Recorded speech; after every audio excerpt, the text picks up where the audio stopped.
Don't tell me. A little office party and my invitation just got lost in the mail, right? We're just a little slap happy. Been working since you left. Really? Yes, the battle of the Orsini budget.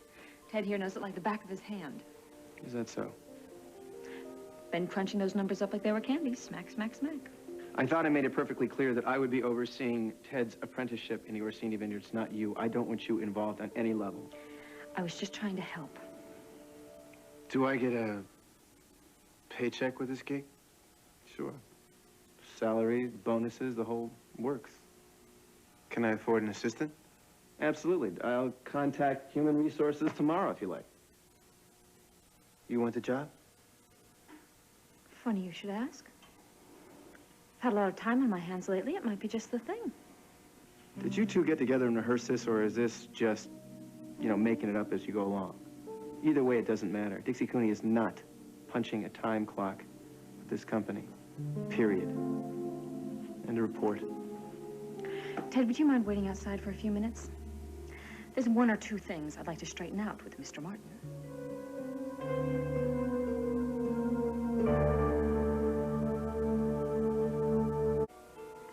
I'll go get a soda at the machine. Be right back.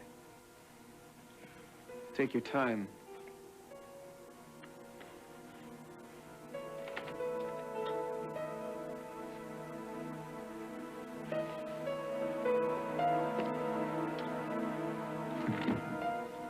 So, that's the man you want to make coffee for. Keep his pencils sharp. Why not? Now, the question is why? Why are you doing this? Don't you think I'd make a good assistant? That's not what I mean. Why do you insist on running interference between him and me? Why do you insist on trying to kick me out? Who says you run the whole show? The board of directors. It's my company. Half yours. The other half belongs to Ted, remember? Why should it bother you if I go to work for his 50%? Maybe I don't like the idea of you taking his dictation. Let me read that back to you, Mr. Orsini. 1 grunt for yes, 2 for no. Maybe I don't like the idea of him chasing your skirt around this desk while I do all the work. Maybe I don't like the idea of him using you to get to me. That's not going to happen, remember? You're a happily married man. You told me so yourself. This has nothing to do with us. Come on, Dixie, it has everything to do with us. Don't you see that? It's no secret that that man has turned me into some kind of target. He's using you as his not-so-secret weapon. It's a damn good choice. Come on, Dix, give me a break. How do you think I'd feel if I had to walk in here every single day and look at you in the face and work with you? You'd be crazy. I make you crazy.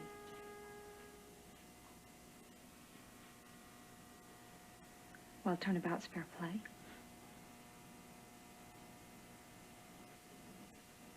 Does being around me bother you? You irritate the heck out of me sometimes.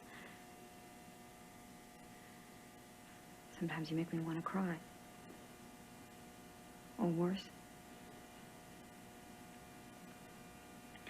But, we live in the same town, Tad, and unless one of us packs our bags, I think it's best that we keep reminding ourselves that what we had is over. It is, too. I mean, our lives have gone on in completely different directions. Okay, I admit it. We didn't get a chance to wander off into the sunset or live happily ever after. But Dixie, don't kid yourself. I still remember what it felt like to be with you.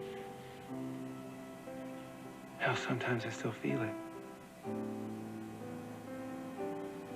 Don't you?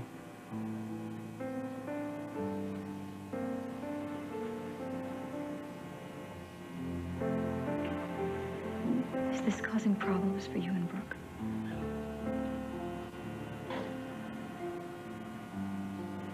No.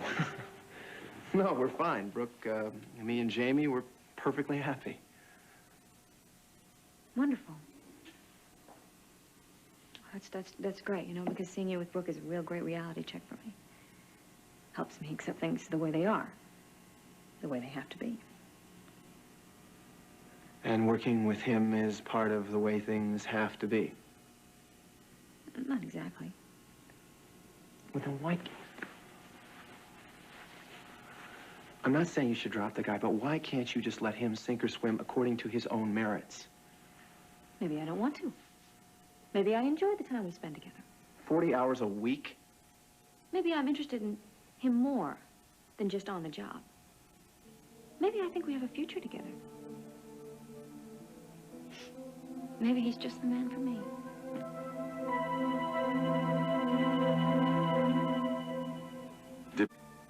Ted Orsini isn't good enough for you.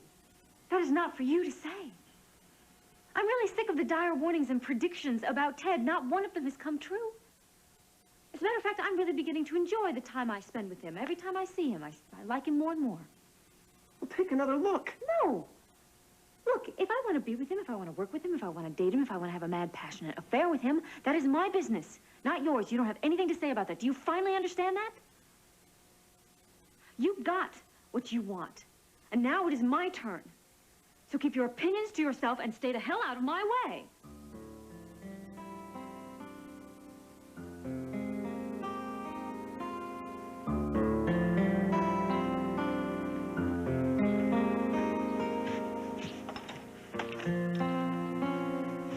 Ted, you can come back in now.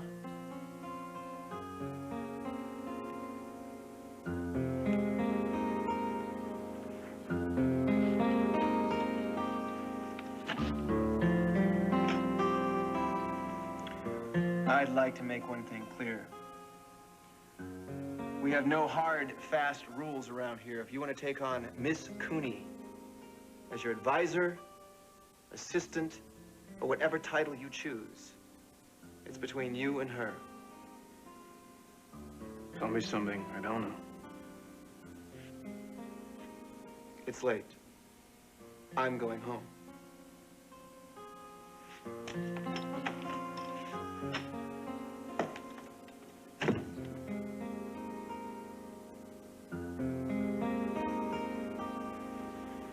What's this so long?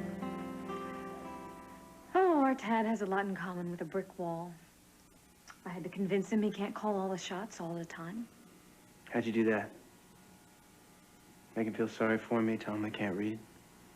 I wouldn't do that. Yeah, well, I don't exactly see any brass knuckles lying around. Well, let's just say I have my ways and leave it at that. You're the boss. No, you're the boss. I am the lowly assistant. Any rules about a boss taking his lowly assistant out for a late dinner for thank you? Make a breakfast and you got a deal. Sun's gonna come up in a few minutes. And I know this great place that makes the best, the biggest blueberry waffles. And this cup of coffee that is so strong, you don't even need a cup to hold. Sounds good to me. Good. Oh, what is this? You Ted Orsini? What's the no? Herb Starr? National Intruder? I understand that you are the true heir to the Orsini vineyard fortune. How's it feel to suddenly be a millionaire wine mogul? Look, just leave him alone. No. Where have you been for the past 20 years? Huh? What can you tell me about the day that you got kidnapped? Ted! No! Print that.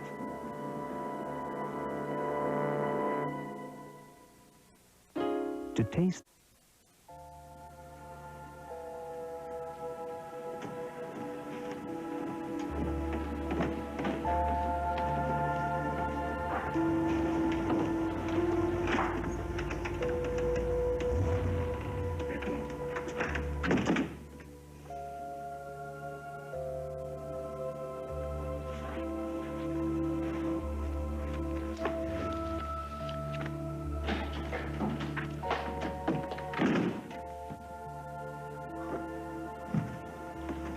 Still up?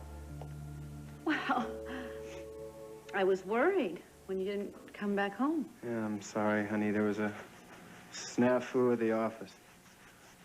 Tom and Lydia must think I'm the worst host in the world running out of my own dinner party. No, they were fine. Really, they were fine about it. Sort of gave us a chance to talk. Oh, yeah? Should my ears be burning? We talked about our baby. Not Jamie, I mean, we talked about the baby that we're thinking about having.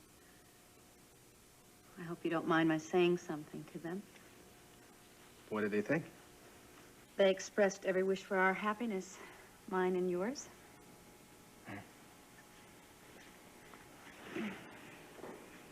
Are you ready to go out? In a minute. When I went by the office tonight, Dixie was there again. With Ted. Dixie, a.k.a. the snafu. Ted is absolutely adamant about her sitting in on our meetings as some sort of assistant. How do you feel about that? I think that all depends on how you feel.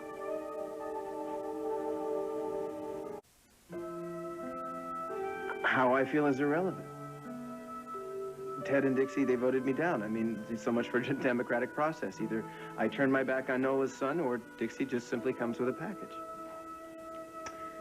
One vote, one rock, one hard spot, all or nothing. That wasn't much of a choice, was it? I debated whether to tell you the truth. I thought I'd just walk in and announce that I was late because the coffee machine broke down. I'm glad that you told me the truth. Are you sure? I mean, you might think twice about having another baby with a guy that can't seem to keep his business out of his bedroom. Do you still want to try for a number 2 son or number 1 daughter? Of course I do. And to me, that's the only thing that matters, really. They can do their worst. It's okay. I can deal with anything as long as I know that you love me. Look, you just get out, all right? You have no right to be here. Ever hear the First Amendment? Yeah, why don't you try reading it? It doesn't give you any right to harass private citizens. And you are? Nobody you want to mess with, I promise. Now get out. I'll see you in the funny papers. You all right? Yeah. Should have lost it. I'm sorry. It's okay. That guy was a jerk. Did I blow it? You still want to help me? Of course I do. Come on, let's go get breakfast.